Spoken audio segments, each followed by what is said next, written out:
Dobrý den, děkuji, že jste si opět přeladili na kanál Světa průmyslu. My se dnes naším mobilním týmem nacházíme ve výrobním závodě v Sezimově Ústí a já zde sedím s člověkem, o němž se média dlouho zmiňovala jen jako o strýci jednoho z nejbohatších Čechů. Přidělení investiční skupiny KKCG Holding, ve které měl nejmenší podíl, dostal totiž na odchodnou jen podceňovaný Kovosvit, kterému se pod jeho vedením ale začalo téměř zázračně dařit.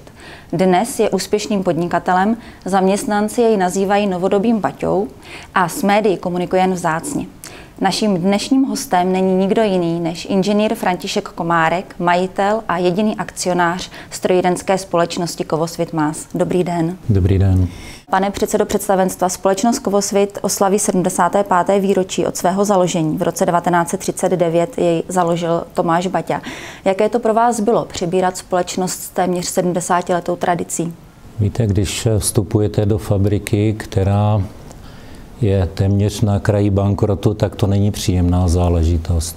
Ale pokud si všimnete lidí, kteří zatím stojí a kteří v podstatě tvoří samotnou fabriku, pak tady se naskytla příležitost s tím něco udělat. To znamená udělat něco s lidma a změnit fabriku. Kam vedly vaše první kroky, když jste sem přišel poprvé jako majitel společnosti? Ony ty kroky vlastně nevedly přímo do fabriky, ale ty kroky byly předtím, než jsem sem přišel, protože jsem hovořil se spoustama lidí a v podstatě za branama závodu jsem si udělal obrázek, v jakém stavu se nachází společnost. A tam byla opět výsledná rovnice taková, že fabriku dělají lidé. To znamená, já jsem si první udělal průzkum, v jakém stádiu se nachází ty lidé a všechno ostatní bylo nepodstatné. Podstatný byl člověk.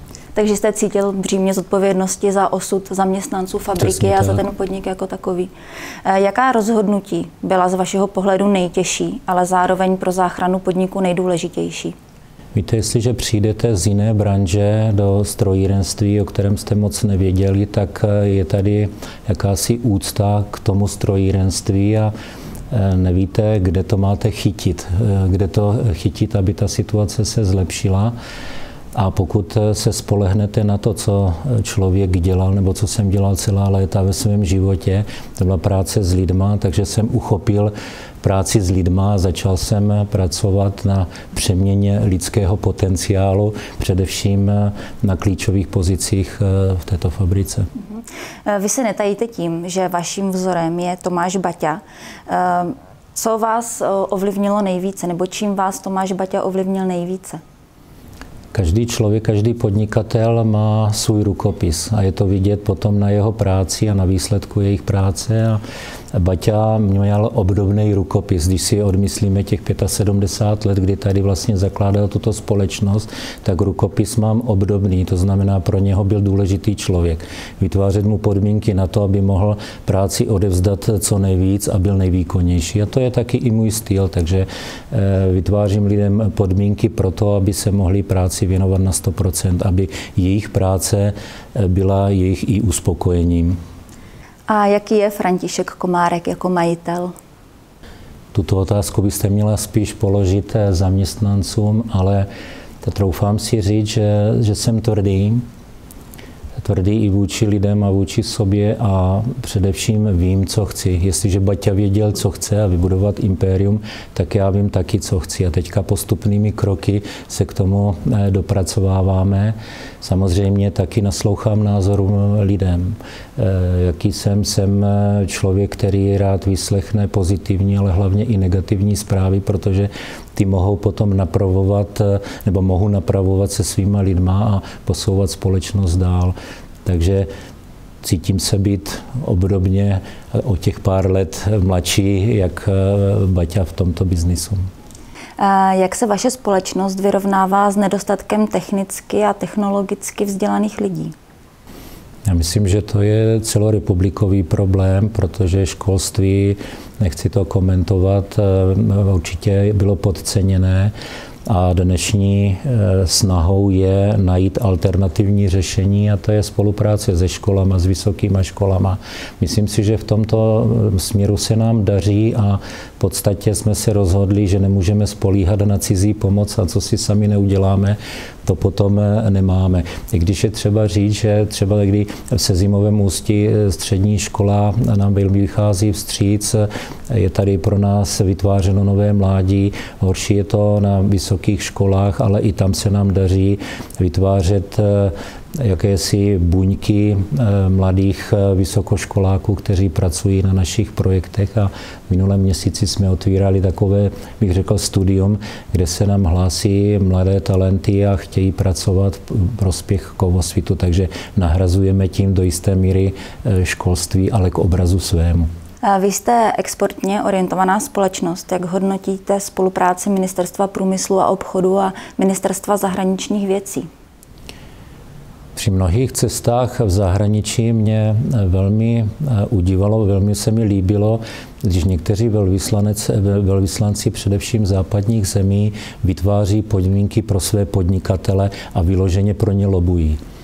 V minulosti musím říct, že Českou republiku tomu tak nebylo. Máme mnoho negativních příkladů, kdy je to spíš obráceně, říkají, my nemůžeme pomáhat. A možná to byla i neochota těch lidí. Co se týká Ministerstva průmyslu a obchodu, musím říct, že nám vychází docela vstříc a rád bych aj pochválil Ministerstvo průmyslu a obchodu, protože nám pomohlo i ve vývozních licencích.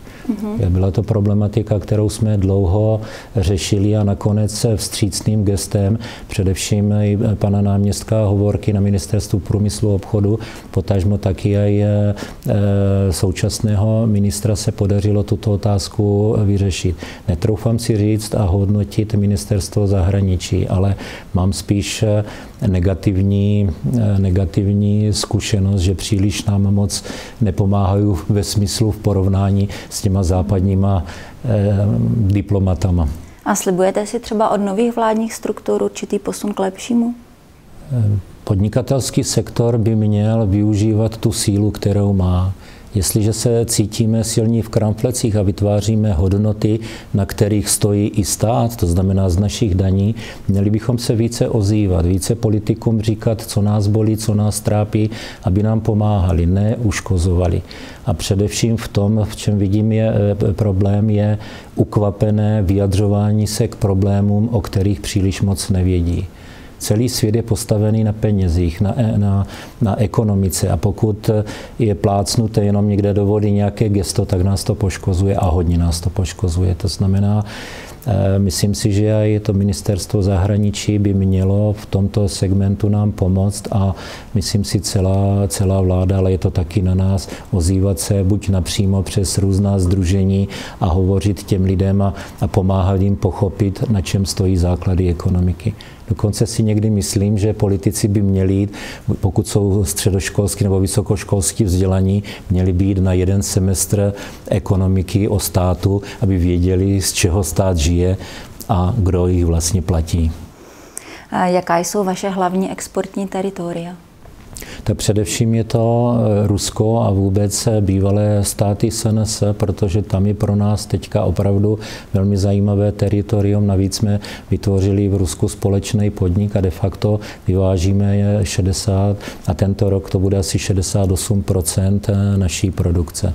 Takže Rusko, další trh je Česko, Slovensko, a další trh, pokud můžu takhle na 3 části rozdělit, je zbytek světa, takže dodáváme i do všech koutů zeměkoule naše stroje a výrobky. Vy jste teď zmínil nově založenou společnost MTF Kovosvit MAS, která vznikla v ruském Azově. Ano. Jak se ta investice vyvíjí?